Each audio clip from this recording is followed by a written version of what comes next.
How's it going, everybody? Welcome back to the Bronx Attorney broadcast. Thank you so much for tuning in. In this episode, Kaitlin speaks with Peter Gennari, the owner of Clipper Coffee right here on City Island. And he talks a lot about how he left his job on Wall Street to open a little coffee shop here on City Island. I love Clipper Coffee. I go to Clipper Coffee almost every single morning to get a coffee, sometimes twice a day. It's a great staple here in the community. And, Pete had, quite a journey to get here. And, I am really looking forward to you hearing his story. Hi, my name is Kaitlin Spillane, and I'm sitting here today with Peter Gennari, the owner of Clipper Coffee. How are you doing today? Great. Thank you for being here. Yeah, Thank you thanks for for taking the time. having me. To start, I would love to hear more about your background, where you grew up, where you went to school, and what your career path was before we got here today. Yeah. So I won't go too far back, but I grew up in, I'm a local guy, I guess. I grew up in Long Island, New York. Went to school there.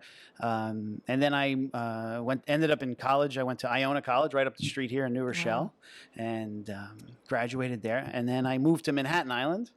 And now I live on City Island. So kind of an island guy. Ran that path.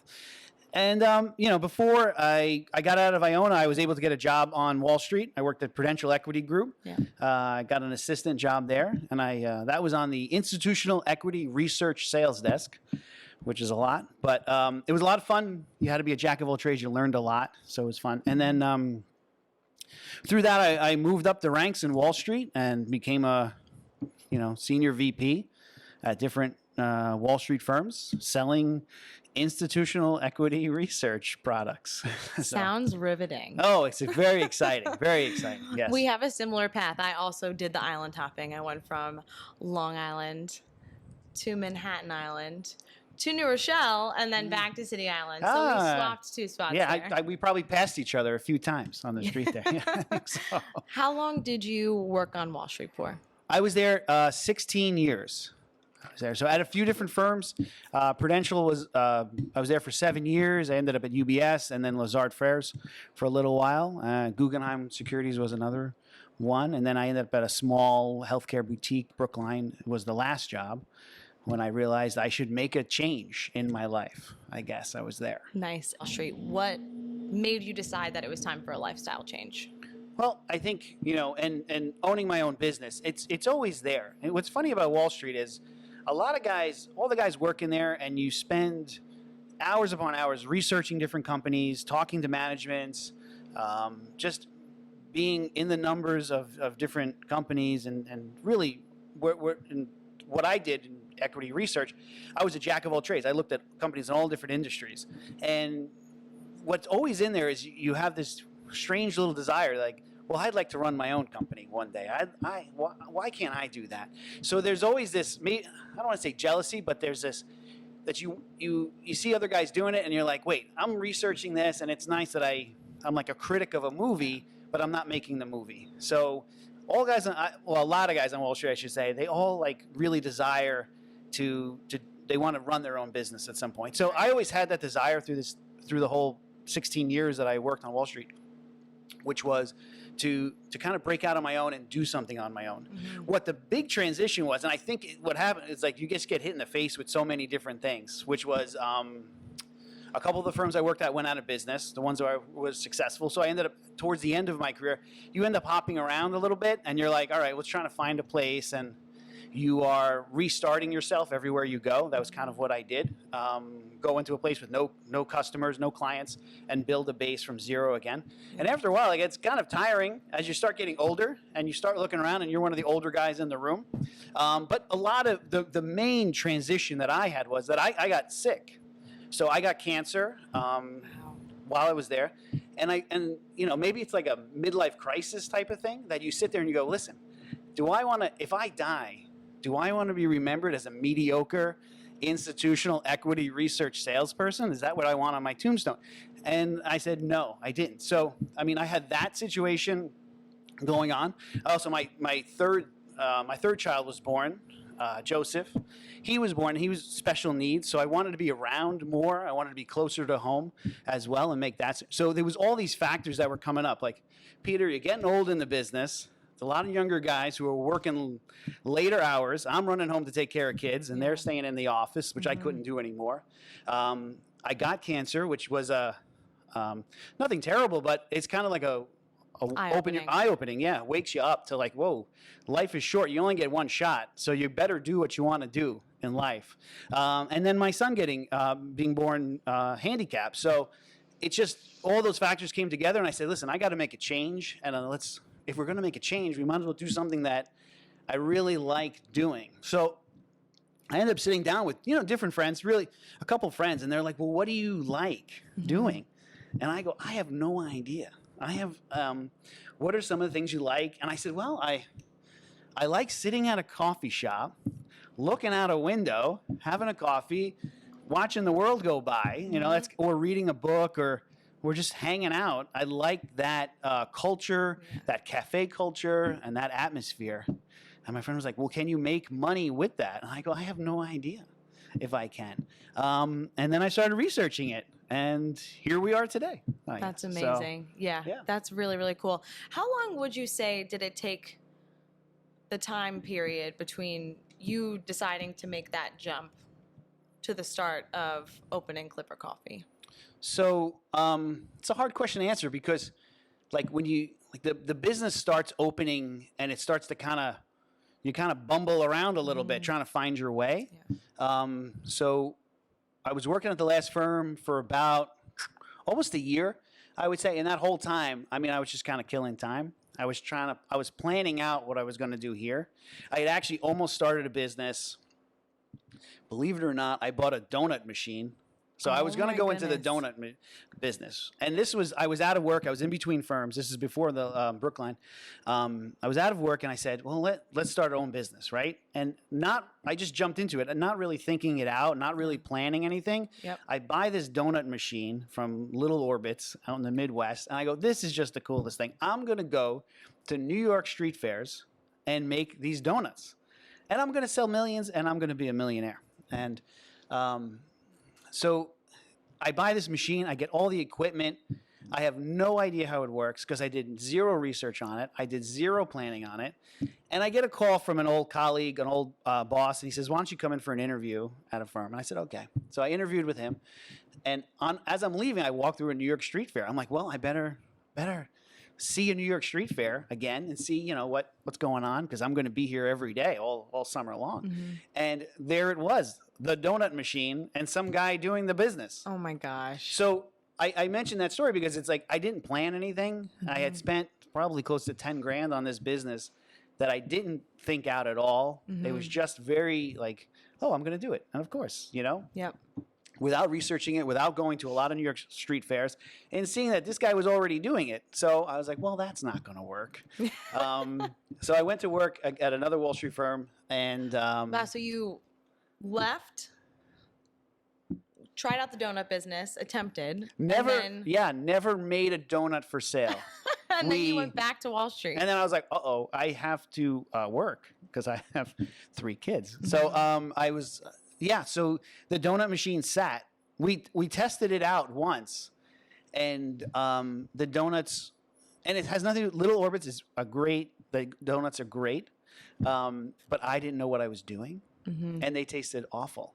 And I think I might have poisoned myself because I didn't rip off all the plastic sheets. So I think I boiled my donuts with the plastic in them. And I was like, these donuts don't taste good. What am I doing? I have no idea what I'm doing. And there was gas involved, and there was a lot of things. I said, that's jumping in without planning. So I said, all right, let me take a step back, and this is not going to work. So I planned for a year while at this other firm, which probably wasn't the best thing, but it was a commission-only job. So I was like, well, if I can make some money, right, bringing in sales, that's great. But that didn't happen. Sales weren't coming in for me. And nothing against the firm. They do great. But what I was hired for, they weren't ready. We weren't ready for that yet. Yep. So I was sort of early in this for them. And so I had a lot of time to plan and a lot of time to meet with people and to think this out. And so I started looking for real estate on City Island. I was living here. I wanted to be close by home for my son and for family too, my other children. And I couldn't find any storefronts that would rent to me, though I looked. And I was looking for almost 6 months, 7 months, couldn't find a spot. So I decided to, I was going to buy a coffee truck that I had seen in Europe. I had seen these Vespa Apes with espresso machines on the back and guys standing in parking lots making espressos for lines of people, right? And I said, another genius idea. Which you still have, I right? still have, yes. It has changed. That business has changed because, once again, not the most thought out, though not bad. It actually worked out great because I ordered the truck and we were just starting to outfit it, and that was going to take 3 to 4 months to change this. I ordered a tuk-tuk, which is normally a taxi in Southeast Asia from a company. It's 100% electric called E-Tuk out in Colorado. So they have it made, they ship there. So what they do is they build out whatever you want in it. And I wanted a coffee truck, so that's amazing. So we did that, and it looks great, and it's a lot of fun, and it goes 15 miles an hour on the roads, which is dangerous, but great for parties, though, right? Great for parties, great for events, and actually worked out great here because, I ordered the truck, and probably a month into the build out, I get a call that there's a this building where we are now was purchased, and someone was looking for, they were looking for a bakery, but they didn't know what they wanted a bakery. They didn't know they wanted a coffee shop. Yeah. So things kind of line up.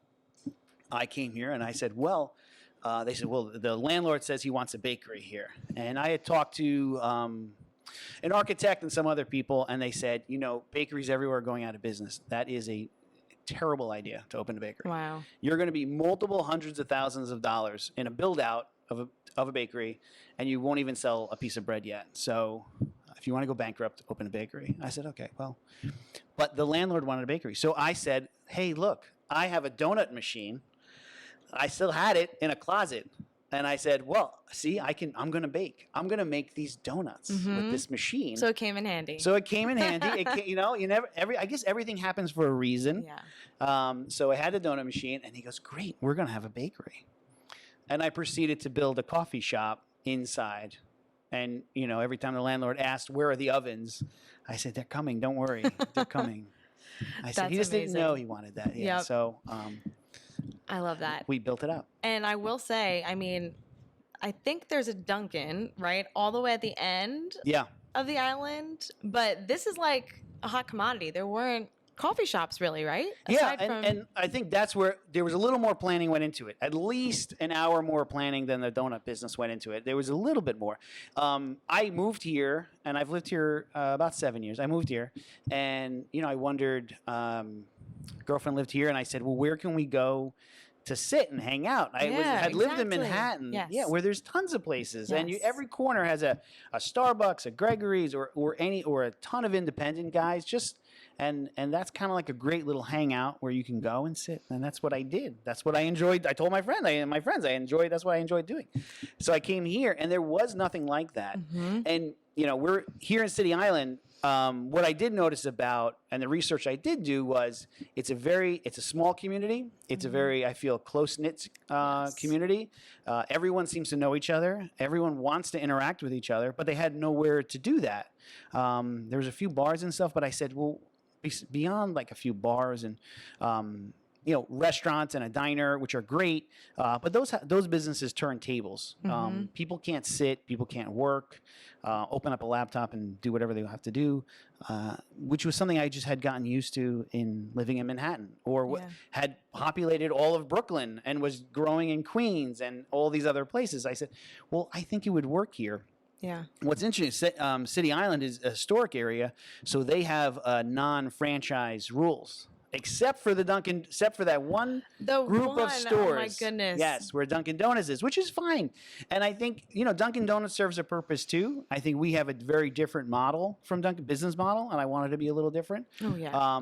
But I said, City Island needs a place where people can gather. and sit and chat with each other and meet each other. And I think that would kind of work here. Well, that's how I feel now too. Like there are big Starbucks in the city where you can sit down, and the Dunkins, but they feel much more like you're trying to get in and you're trying to get out. Yeah. And that, I would say, the culture that you described that you wanted to build, that you have, because every time you walk in here, there's tons of people sitting around. And I love the slogan on your website. It's don't bother calling, just come in, or something like that, right? Yes. Or just walk in. Yeah. But I'm like, I love that because it really is like every time you walk in here, there's always people sitting outside on the sidewalk, hanging out, and the guys that come in and meet up every day. Yeah. And like you really feel that. And as someone who just moved here, like it's a great way to also meet people, you know, and really get to know your community. So and it's a great thing. Like I've seen people meet here and date and go on, which is great. That's amazing. I think City Island tends to skew demographically older, and I think one of the things older people need is interaction with each other to benefit their health. So I'm glad we were able to do that too, and I think that's a positive. And it's great. I love seeing the older crowd mix with the younger crowd, and everyone kind of getting along, and everyone talking about all different topics. Yeah. And one recent customer. And and it's a wonderful compliment. He said he didn't come one day because he only had a few minutes. And he's like, I didn't want to come in and just grab a coffee and leave. He said, because this is a place where you end up staying 2-3 hours because you meet this person and then you meet someone else and then you meet your neighbor. And we've had people say that as well. Another woman said, I never knew my neighbor until I met them here. Yeah. And, it was always just hi and bye while they ran into their homes. Now here they meet. And they interact. They find out they like each other, so they can figure That's things amazing. out. Yeah, so I think people naturally need to interact with other people. Yeah. And it's great to see, and it just builds. If people are in, I guess we've become a culture, and this is kind of going off topic a little bit, but a culture where we're all behind keyboards and insulting each other or whatever. You can't do that. You have the coffee shop. I keep it as a neutral space, and because then you can have all different people can come here, talk out issues or differences of opinions, and they can come here and meet and talk it out. And what you end up finding is that people leave getting along with each other much more than if they sit on Facebook and say nasty things about each other. So completely, I love that. So we're excited. That's very cool. Nice thing. Yeah. Did you have any mentors that you looked to for advice, or anyone that helped, I guess, coach you through the process of getting started? I think through life, there's just a lot of different people that come in and out at certain times that help you. If it's different managers I had in business, my first sales manager when I became a senior salesperson, Tom Budinger, he was a stock guy. He could sell ice to Eskimos, and he had that rhythm of sales, and and a great way to manage. I'd always say, like, I got spoiled on my first manager because he was my best manager. But other managers down the road, and how and it becomes important when you're managing employees and trying to deal with different people. But I think throughout, there's just been so many. And my parents have been a huge influence. Obviously, my father has a fantastic work ethic that has just, I think, trickled down to me as well. I like to think that, very focused on his work. So I'd kind of highlight them as well. Collecting advice along the way. Yeah, and and it's friends and it's family and it's just little pieces from each person, I guess. Yeah. So I don't know if there's been one major person that's kind of ushered me through, but it's just talking to as many people as I can and taking little bits of advice from each person. Yeah, for sure. And little gems from everyone. Yep. What works and forget the rest. What doesn't work, Once Clipper was up and running, what were some of your initial challenges? Like, we talked about, I guess, the challenges that you came across trying to land on, okay, I'm going to open Clipper Coffee on City Island. Once the doors opened and customers started coming in, like, was there anything that you kind of scenarios that you ran into? You're like, oh, I have to figure this out, or you had to like think quick on your Yeah, feet. I always joke about this, and it's a good and a bad thing. But City Island is 1989. It really is. So This episode of the Bronx Attorney Broadcast was brought to you by me, Will Ferrero. I'm an attorney at prior law right here in the Bronx, and we primarily practice in personal injury. However, we do also do a variety of areas of practice. So I can help you with just about any sort of legal issue that you might have. I'm admitted to practice both in New York and New Jersey. And if it's not something that I can personally help you with, I can connect you with someone in my network of attorneys who is best equipped to help you with your legal issue. You can find me on Instagram and on Twitter at Bronx Attorney. You can send me an email, Ferrero at Prior Law, or call me at the office, 718-829-0222. And now back to the show. That is such a good way to describe that, because sometimes I try to describe City Island to people, and I'm like, I can't explain it, but that is a really I don't know. You know, you look at that and you're like, wow, oh, and once you say that in your head, it's like, oh, it's 1989. Everyone goes, oh yeah, that makes total sense. Yeah. You know, VHS is still, winning, and of course. So once you go through those, so like things I never thought of, like living in Manhattan. There's a problem when I moved here. I moved from Manhattan here. Well, in Manhattan, you never carried cash. City Island, no one took credit cards. Yeah. And this was bizarre to me. I was like, oh, I don't have any cash. And there's only one ATM on the island. So, so some of that small town, you just had to get used to it coming from Manhattan here. I think we had to, we opened the business, and I like to think we're third wave coffee. Which I don't think anyone here had ever heard of.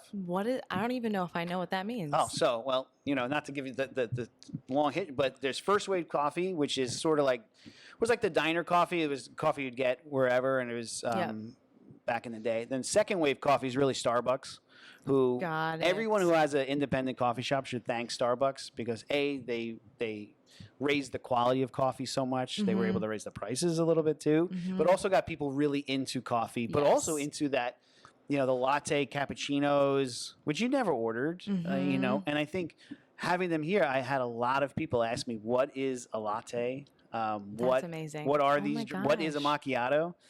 We still get questions about a misto or a cafe au lait. So it's like, okay, you just have to. And then we pepper in ones that no one's ever, like a flat white, which is an Australian. It comes out of Australia. Or we tried the piccolo, which didn't fly very. That's another Australian, which is basically a mini latte. They're all different takes on lattes. Milk to espresso ratio. Trial and error. Yeah. So you see what kind of works and what doesn't. But there was an education on coffee. There was an education on anything beyond a drip coffee, what we were drinking, or a basic espresso, like all the different things you could do with that. I think people here were like, just not accustomed to that being available here as well. We brought I believe the first avocado toast to the Bronx, which is delicious. Oh, yes. Thank you. And it was like, and that just being in Manhattan and seeing that, and seeing what everyone was eating for brunch, and you're like, this avocado toast, we can do it and we can figure it out. But that was a bizarre thing. People, didn't have that in the Bronx. I think we had people come from other sides of the west coast of the Bronx to try our avocado toast, which I don't think they could get. So there was an education on some of those things as well, which were hard. And then just also, a small community, a very small, tight-knit community, and I was sort of an outsider coming in. I had lived here for a few years, but I hadn't really interacted with a lot of people. I had worked in the city and come home at night, like a commuter town that it is. And here I was opening a business in the middle that maybe the close-knit community thought was trying to take business away from other businesses, but after a little while they see that it just adds to the ambiance of the town, adds to the flavor of the town, the character of the town, and just builds. These things build great communities. I think. Yeah, absolutely. Different businesses. And I know we talked about how maybe you've gathered skills and advice from past colleagues, bosses, and so on. Were you able to apply that, and was that helpful when you realize that you needed to build a team and hire other employees to help you? Like, what was that process like? Yeah, I think. Well, the team building was sort of like whoever could work, Whoever's around. who's around. Like, do you want? I think that my first employee walked in, and I had been doing this all by myself for 6 months, almost Okay. 8, 9. I don't know, That's I a think it long was a long time. time. Yeah, 7 days a week. That's something you don't realize when you open your own business is how much you it's flexible in a lot of ways, but then Yeah. you don't realize like, oh no, this is you're on 24/7. Yeah. Doing this. So I think he walked in and was like, "Do you need help?" And I said, "Yes." And he's like, "When can I work?" And I said, "Tomorrow." So I think the training was 30 minutes. Yeah. And then I said, "Okay, There you go. you got it. You got know, it. you'll figure it out. Don't worry." And what's nice is here, at least in City Island, everyone's very friendly. So everyone, like anyone who worked here, even if they had no clue what was going on, nobody here was getting mad or Right. anything. They said, "Okay, you're new. We're going to figure this out. Yep. We'll all figure it out together. Yep. And we'll get coffee. We'll have a nice latte." Yep. So everyone understood that these people were learning and the young kids were learning. But things I learned from other bosses, you try to like apply it to managing people. I think that's a much more difficult than I ever thought. Mhm. And I had always been like, oh, it's easy. And it's not. Like managing different personalities and Yeah. managing employees with each other. Yeah. Get everyone getting along, Mhm. but also just having people train and to do the best job and getting the best out of people is harder than I thought. Yeah. But I think I learned some of those skills from management, and also just what Wall Street teaches you is to work. You work hard and you get benefits from that. Yeah. And people on Wall Street work very hard, a lot of hours. They put a lot of time in, a lot of effort, and you continue to learn as you go. So you hope that every day you get a little bit better. Mhm. I think that's something Wall Street taught me, and that's you just keep going. And, Yeah. keep. Is there plodding anything away. about Wall Street that you miss? Or are you truly happy where you are now and how everything I'm netted happy out? now. Yeah. No, you missed it. It's always funny because nostalgia is a funny thing. What did I read? Nostalgia is your memories without anxiety. That's what it is. I forget who said it, but That is good. That's so but true. yeah, you remember it and you go, oh, what great times they were. Yes. But I forget the times when I had to call a guy telling him how many millions I had lost him in a few hours. Right. So you forget. But when I was young and it was fun, and you miss that interaction with all different types of people. But what's interesting is you miss that, but that's also what makes this successful here. Wall Street, you had to deal with all types of people from all sections of life, rich, poor, all over, different personalities. And you had to interact with those people and get along and figure things out together and work together. And I thought, one thing when I was there, I was like, I think I could talk to almost anybody. Anyone who comes in, I could have a conversation with them about something. Yeah. And we could be friendly together. Right. And I got that in Wall Street, and now I applied those to here. Yeah. So anyone who comes in, maybe I talk too much. Some people say I talk too much to the customers. I'm like, it's slowing up the line here. Keep moving. But I think some people come in for that too. Yes. They love that interaction. They like 100%.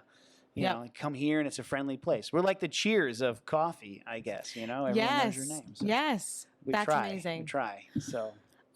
Could you talk a little bit about how you've worked with other local businesses? I know on the website you've worked with other local artists, the shop next door, and what those collaborations have been like and how it's maybe given this business a boost. We always try to, there's no real, I feel like you can't go solo in a small town, small community like this, where we don't have a ton of volume. So we have to figure it out all together. So what can we do? Let's do events. Let's collaborate together. I think with coffee, almost anything goes with it. I think. Right. That's so true. So we've done we have a local guy who runs a poetry night here, and people come and can read poetry. We do a lot with the other galleries. City Island is a big art scene, a lot of artists here. So I love bringing in local artists. We've done that for a while. We've worked with other galleries too to kind of display their work, to sell their work. Yep. It also gets the walls making some money every now and then as well. So exchanging things to put things on display here so people can see them, maybe from other businesses. And some of the things where we've been most successful is when we all get together and everyone invites their group of followers, if it's for coffee, if it's for art, if it's for poetry and books, invite them out to an event, and we kind of like all open the streets up and we have everyone out. We did a great art event last October when COVID had kind of calmed down for a quick second. We had the art of Catherine Narducci, the actress, here. And she had invited her network of people, and Mary Colby next door. She opened her doors and had different artists there, and the other gallery on the corner was open, and some of the antique stores came out with their things. So it was just inviting everyone out and getting everyone in the street and interacting and walking between the stores. And we gave away, I think, 100 free cannolis, which I think maybe that's why people came. But it was just fun. And what I noticed was when we had people here, the restaurants across the street were packed, had lines out the door. Art was being sold. I was selling coffee. We were giving away cannolis. Like it was going out of style. And everyone just came out and said, that was one of the greatest events we've had in years here on City Island. And maybe a little COVID helped too, because everyone just wanted to get out. Right. And especially have a drink. Being home, and now you can come hang out here, and it's just like so nice to just be with the community, like we were saying before. Yeah. That's See awesome. people you haven't seen in a long time. And I think it's just important for mental health that people interact with each other and be together. I think as humans, we want that. Yes, for sure. We want that, yeah. I know we talked about how we're living in 1989 still, and no one really knew what lattes I mean that in the best way possible. Right? Yes. No, I totally agree. Mm-hmm.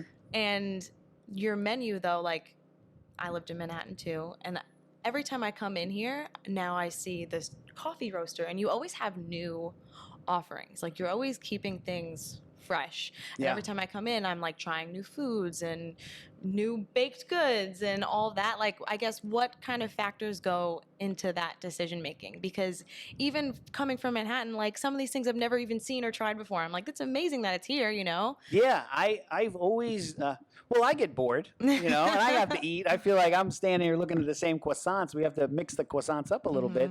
But I've always loved reading, magazines or popular culture, or I had always, when I was looking for different businesses, one thing I did was go to, I had traveled a little bit. I was able to travel and see what was going on in other countries. And I go, you know what, this is great. This place has a great this or that. Or just, I always loved watching the Food Network, and they would travel around the country and they go, well, in Wisconsin, they eat this fried cheese. And you're like, oh, that's a genius idea. Like, why can't we take that and bring it here, or change it a little bit so that it's not so foreign to the consumer here in New York, or it just suits our taste a little bit better. So I'm always looking for different things from other countries, and luckily we have a great crowd of people that are willing to try almost anything, which is great. But I also I love, it keeps it interesting when you're changing things up. If it's food wise, definitely coffee wise. Now that we have a coffee roaster here,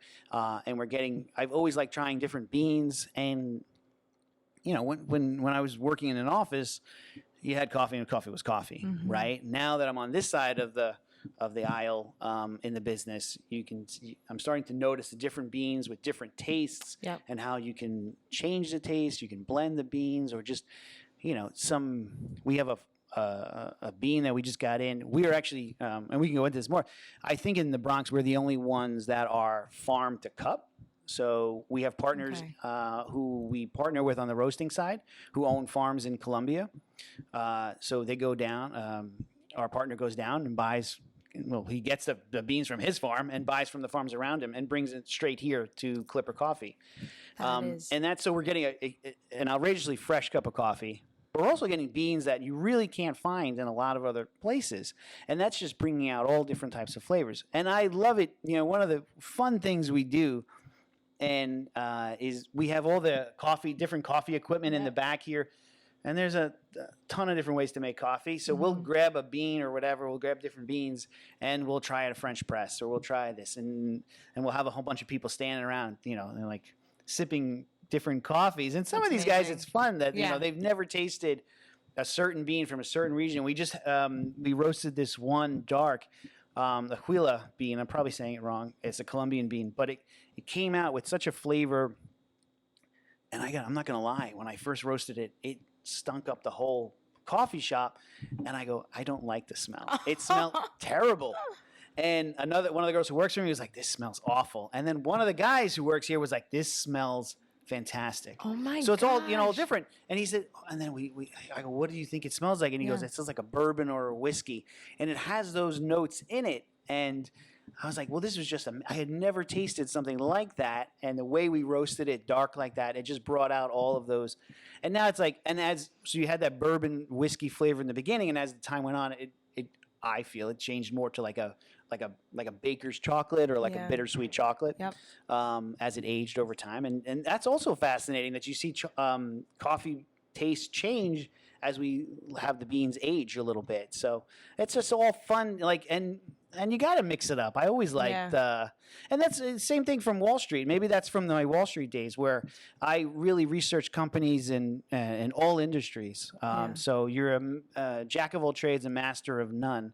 And I just loved learning about, retail companies or tech companies or healthcare companies. And this is kind of the same thing. Like, we got to keep it fresh. We got to keep it moving. And I think it keeps the customer on their toes too. So customers who really had only had maybe a Starbucks or a Dunkin' Donuts experience, now they're coming in and they're trying a bean from Ethiopia, which is lightly roasted, floral, bright, very bright, a lot of floral notes, and it's something they've never had before. And it's fun watching people react to it and see if they like it or not. And sometimes they don't, but sometimes they do. Sometimes it's a little too out there for them. So, and it's fun that you can just get that from just a bean as well. Farm to cup. I have never heard that expression before, but I'm not sure if it is. We're going to trademark it. I can taste the difference. Oh, like you really can. It's amazing. That's Thank so you. cool. Yeah, no, and that just started recently when we got the roaster. We got the roaster from Bellwether Coffee. It's 100% electric roaster. So we're saving a lot of trees out there. I think that's kind of it's very much more environmentally friendly. It's not giving off exhausts as well. So so I was excited to bring that in, and we try to have that across the coffee shop, much more environmentally friendly. We try to do that wherever we can. We have compostable cups, we have compostable straws, we have compostable baristas are compostable. Everything's compostable, right? We try everything. So as environmentally friendly as we can be, and so this roaster kind of fit that profile, and we were able to team up with Wellborn Coffee, which is an online brand that these two guys had started, Aziz and Cody, and from them it just opened up more access to beans and things they were doing. They're doing a lot with very high end beans, so having access to those and those different tastes was very exciting. So, That's amazing. What is your favorite type of coffee or bean? I have to ask. so I guess I'm kind of like I like it's not a basic bean because it's a great bean. Colombia makes a fantastic bean. I really like Guatemala because it's that nutty caramel, low acid type. It's very drinkable. And it's just a good cup of coffee all the time. And now what's coming very popular is like Ethiopian coffees. Yes. I feel like I see that everywhere. That's kind of the rage now. And I guess it was the rage because it was the first coffee, and now it's back. So, and it should be. And it's great coffee. It's lightly roasted. And like I said before, those are more high acid. So there's a lot of brightness to them. There's a lot of floral notes in them. And I like it every now and then. But what I notice is I'm a slow coffee drinker, and I feel like a Guatemalan bean that, can kind of last through anything. And you get some nice caramel flavors in there, some nice chocolate flavors if you roast a little bit more as well. And that's what I like. But people like all different things, and that, I guess that's what makes the world go round, right? There's a little bit of everything, and that's why we have to keep changing up the beans. I had a customer today that said, I love Sumatra Indonesian coffees. And I'm like, well, we haven't hit there yet, but maybe we'll go You're soon. making your way around we'll the make world. our way around the world Yep. wherever we can, and that's fun too. It's fun to have. I mean, we have beans here from a lot from Colombia because of our partners, our farm to cup idea. But we have Guatemala here. We have Ethiopian. We have a lot of Brazilian beans as well. So we're able to in Mexico. We have a decaf that was farmed in Brazil and then decaffeinated under a waterfall in Mexico. So I don't know if that's like a. Oh my gosh. Sounds amazing. It just sounds like fun. You know, Yeah. it's like, all right, I'll try it. Yeah. Always fun. And you never know what you're going to like. Yeah. And, you know, so it's fun to Yeah. jump in and try different beans. That's awesome. Right? Do you see yourself ever opening up additional businesses in the future? Yes, we are actually doing one right now. So, and more in coffee. Obviously, Yeah. we're going to continue with the roasting business. We're opening up. We are the Bronx Roasting Company, so that is a brand that's coming Got it. pretty soon. So hopefully we'll get that out there beyond Clipper Coffee. So and I think Clipper Coffee works here on City Island because of the nautical feel of the island, Yep. and we kind of like fashion this to be kind of nautical chic or shipster. Yep. As I've learned, that's a Shipster. new thing. My gosh. And I'm like to think we're like on the cusp of shipsterness. Yep. So we try that. But I think the Bronx Roasting Company works in the Bronx, but it also works outside of the Bronx. Yeah. I think everyone recognizes the Bronx as a really cool place, and we could send that coffee everywhere. So, Yeah. and I like the idea of, you know, Bronx-made coffee, made in the Bronx by the Bronx. Yep.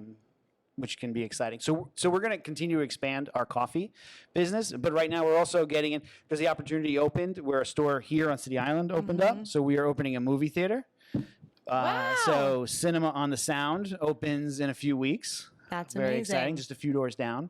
And I think that's a great collaboration with coffee as well. Yeah. Since I'm both businesses, but yeah, we have Jerry Landy, who works here, is also a director of films, different films, and he is going to be the creative director of Cinema on the Sound, putting up a schedule of movies. And that came about because the space came open, but also the idea that there's really, you know, I looked at different films and I looked at like the Film Forum, and they had a movie playing that was by a Bronx director about growing up in the Bronx. And I said, well, that's great that it's playing down in the Village, but why isn't it playing here in the Bronx?